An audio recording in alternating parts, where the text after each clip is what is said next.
e aqui a gente tem os setores. Olha a possibilidade que você tem de análise. A gente pode olhar derivados de petróleo e biocombustíveis, a trajetória dos dois é de convergência. A gente olha aqui, a indústria de alimentos é a principal indústria de São Paulo. Apesar de a gente falar muito em tecnologia, a indústria de alimentos é a principal indústria, infelizmente. Qual é o principal produto da indústria de São Paulo, dessa indústria de alimentos aqui? Quando vocês falaram agropecuária, vocês acertaram? Açúcar. Tem muita gente que acha que é massa, biscoito. Não, açúcar. Açúcar é mais de um terço, na verdade chega a quase 40% da produção de alimentos do estado de São Paulo. Açúcar. E esse açúcar é exportado. Mas olha o que aconteceu. Olha a diferença do açúcar em São Paulo para o Brasil. Só que no começo do ano, a indústria de alimentos de São Paulo despencou. Despencou. É por isso que abril a gente foi mal. Ou seja, quando você vai fazer análise de conjuntura, não basta dizer que a indústria foi mal, você tem que apontar quais são os setores, né? E saber se essa diferença é muito forte em relação ao Brasil ou não. A explicação aqui também diz que o preço do açúcar caiu bastante no mercado internacional. Isso não era esperado. E a produção também caiu. Fora que você tem outro limite. A mecanização da cana trouxe um problema porque a produtividade caiu. A mecanização não fez a produtividade aumentar, como todo mundo acha. Na verdade, ela caiu. E ficou muito exposta a problemas de chuva e a problemas de geada, esse tipo de coisa. E aí você teve um problema na produção de açúcar. Olha só, São Paulo é visto como um estado potente do ponto de vista da base tecnológica. Mas a gente hoje está exposto, dada a crise, a um problema primário da economia, um problema agrícola. Este processo não conseguiu compensar isso daqui. Olha as vendas de veículos automotores. A retração da indústria de veículos automotores chegou a 26% há um ano atrás. Hoje ela está um crescimento de 2% por conta de exportação. Então essa indústria de veículos automotores, ela vem se recuperou fortemente em um ano. E aqui teve um brutal erro da política econômica. Em 2013, São Paulo ou o Brasil nunca produziu tanto carro na história. Nunca produziu tanto carro. Então você estava com uma base lá em cima, uma superprodução de automóveis. Com a crise, isso aqui foi estancado. E você teve uma crise de superprodução. Esse processo, esse caminho de volta que a indústria automobilística fez, aqui a gente começa em abril de 2016, mas ela já vinha desde 2013. Então a indústria automobilística, que não é a principal indústria do estado de São Paulo, é a quarta, alimentos é a primeira. Né? Esse processo vem melhorando e essa parte aqui vem trazendo um crescimento principalmente para as regiões de Campinas e Sorocaba, que se beneficiam da localização de plantas industriais. Esse processo aqui favoreceu principalmente o oeste do estado de São Paulo. Se vocês forem no oeste, região de Ribeirão Preto, Sorocaba, Campinas não, Bauru, as taxas de crescimento, a gente tem esse dado, eu não trouxe, são positivas. Essas regiões já saíram da crise. A crise em São Paulo é onde você tem ainda esse complexo industrial mais fortemente estabelecido. Região metropolitana de São Paulo, Campinas, Sorocaba, São José dos Campos. Se a gente olha metalurgia, vejam que é um processo, todos os setores estão se despiorando. Com um problema aqui em abril. Mas vejam que essa tendência é relativamente clara, ou seja, o peso na indústria, na explicação da crise no estado de São Paulo, vem diminuindo bastante. Hoje a crise é explicada muito mais pelo comércio do que pela indústria. E aqui a gente tem todos os setores, que a gente só expôs alguns, e aqui a gente colocou todos os setores que no dado anualizado.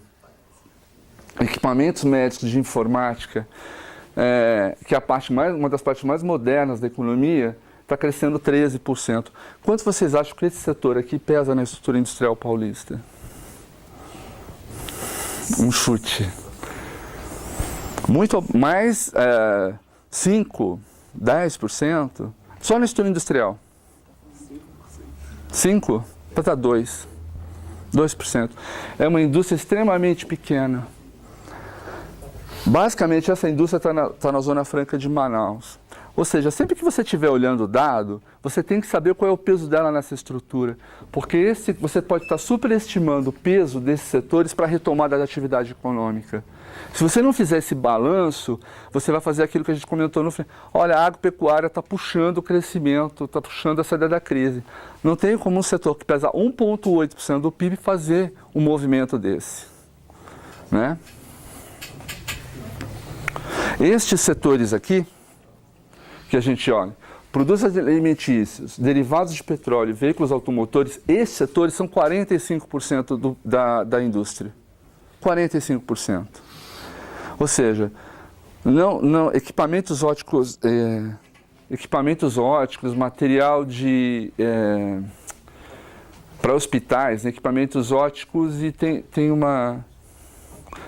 material elétrico, equipamentos de medição não tem um peso significativo.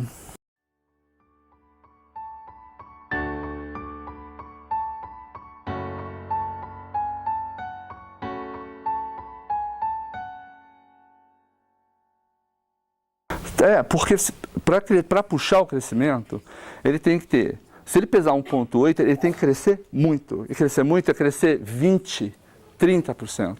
Essa questão é aritmética.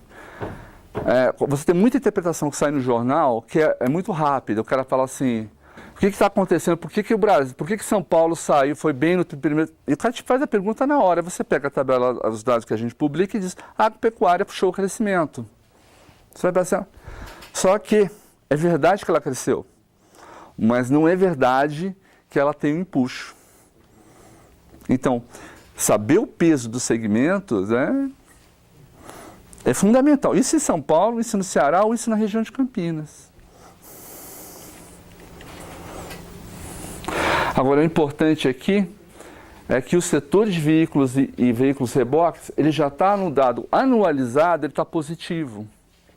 Então, a gente espera que este segmento aqui, e quando a indústria de alimentos se recuperar, são dois segmentos que puxem a atividade econômica no Estado. Esse aqui é o valor adicionado do setor de serviços. O que a gente olha aqui? O setor de serviços, ele é o setor que pesa, ele pesa 70 não, em São Paulo ele pesa mais. Ele vai pesar 78% da atividade econômica. E a indústria vem se retraindo bastante. A indústria passa de 19% em 2010 para 15% em 2014, que é o último dado que a gente tem. A indústria de transformação. Então, tem uma pegadinha nessa coisa da transformação que depois a gente pode discutir, porque as pessoas também fazem uma discussão sobre desconcentração industrial que é totalmente equivocada, e a gente pode discutir isso, mas só se vocês quiserem depois, que é essa questão da industrialização ou desindustrialização de São Paulo, né? E vocês veem o mesmo movimento, mas como a indústria teve uma queda menor, ela está num patamar aqui de retração de menos de 3%, mas veja a dificuldade dela sair da crise. Olha a diferença da indústria. E olha no curto prazo isso aqui. Olha, taxas negativas. Tá? Por quê? Porque o setor de serviços agora está se ressentindo da crise no mercado de trabalho. Essa é a explicação. A explicação não está mais na questão industrial apenas. Hoje ela se desloca para a questão do mercado de trabalho, que vem rebatendo nesse segmento do setor de serviços, a qual a gente tem uma coisa mais aberta. E aqui está o comércio. Para começar do setor de serviços, o comércio fica lá dentro. Vejam que o comércio tem uma trajetória mais difícil. A retração do comércio anual está em 6,7. Mas vejam esse dado aqui do comércio, olha. Vem, sobe em janeiro, cai em fevereiro, fica aqui, agora cresceu de novo. O que explica isso? É o ajuste sazonal, mas quando o jornalista pergunta para você, você vai explicar, não é um problema do consumo, é um problema do mercado de trabalho, são os supermercados. Só que se você der uma explicação que se é aqui um problema de consumo, o que explica abril ter se recuperado tão rapidamente? O que explica isso? Não tem explicação. Do ponto de vista conjuntural, o ajuste sazonal tem uma série de pegadinhas. Aí você dá uma explicação aqui, porque caiu, você fala, é um problema do crédito. Aí chegou aqui, já melhorou, aí você vai dizer o quê? Que melhorou o crédito em um mês? É isso? Então, o que a gente precisa observar no dado com o ajuste sazonal? É que ele não é um dado observável. Não é, ninguém observa esse dado na realidade, ele é fruto de um modelo econométrico. É um dado extremamente complicado, ele é extremamente consumido, é o primeiro que aparece e é o que é mais difícil de explicar. Nem eu domino isso aqui. É uma coisa extremamente complexa. Então, talvez a gente tenha que esperar mais tempo até esse modelo aqui se estabilizar. Portanto, quando o Marcos Lisboa fala o termômetro foi quebrado, ele não tem toda a razão, mas ele tem alguma razão. E vejam aqui o que a gente chama, as taxas de crescimento do comércio. Uma retração de veículos de 16%. Outra coisa que todo mundo perguntava também, mas se a indústria está se recuperando, como é que o comércio não se recupera na mesma medida? E aí é uma coisa importante. Primeiro, a explicação mais básica que vem na cabeça de vocês, exportações. Está correto? Você está exportando. A segunda é que quando você produz, uma parte disso vai para estoques. Ou seja, a produção industrial da automobilística, ela não vai direto para o consumo. Uma parte disso está sendo estocado e outra parte está sendo exportado. Quando você produz para estoque, isso entra na conta do PIB. Isso entra na conta da produção. Agora, a retração do comércio varejista é fortíssima. E a gente vai entender isso quando a gente olhar o mercado de trabalho, o que é bastante chocante, porque a gente ainda não sente, quando a gente fala esses números, a gente não consegue ver o que é essa crise ainda. Aí a gente tem a pesquisa mensal de serviços, outra pesquisa disponibilizada pelo IBGE para o Brasil e para todos os estados. Vejam que tem um caminho de volta aqui. Né? Você tinha uma queda em junho de 5,3. Hoje ela está em 2,7, mas patinando. Isso aqui é antes do efeito da divulgação da fala do Temer. Estamos em abril ainda. Mas a gente já está patinando. Então, tem uma discussão complicada, é a questão das expectativas, que é muito mal discutida também. Muito mal. Todo mundo fala em expectativa como se isso condicionasse o ciclo econômico. Tomem muito cuidado com essa coisa. Tem gente que fala assim, rebateu no dólar, rebateu na bolsa. Portanto, os indicadores econômicos vão melhorar.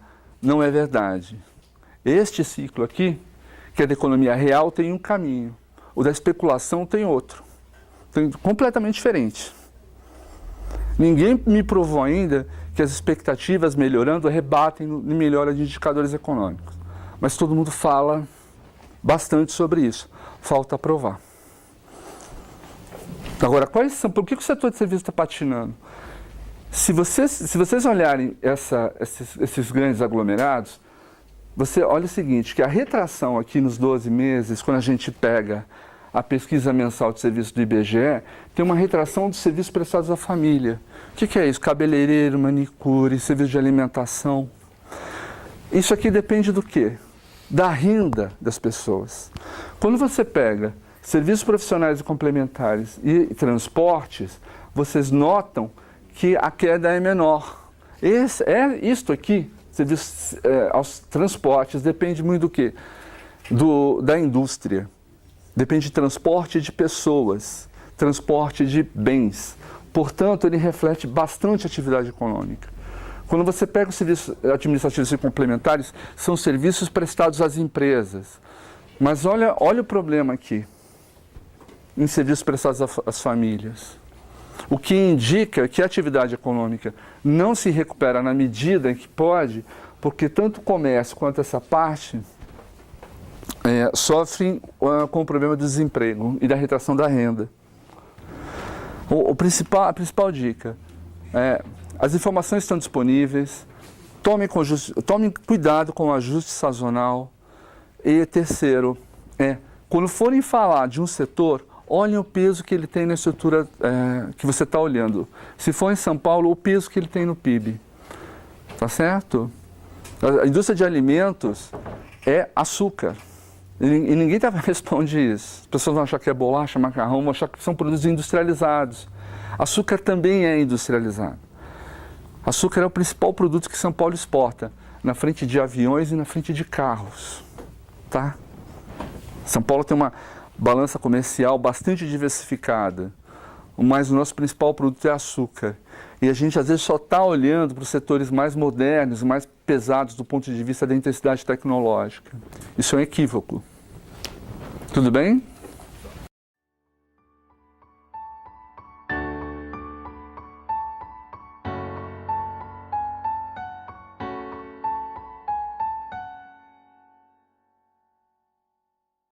Acho que chega a 10%. Você tem mais de 1.400 produtos na pauta de exportação, na nossa pauta de exportação. Pouquíssimos produtos têm mais de 1%, 0,5%, com uma diversidade tão grande.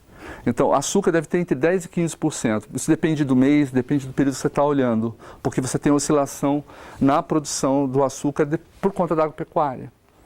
Mas é mais ou menos nessa casa. É pesado. É pesadíssimo.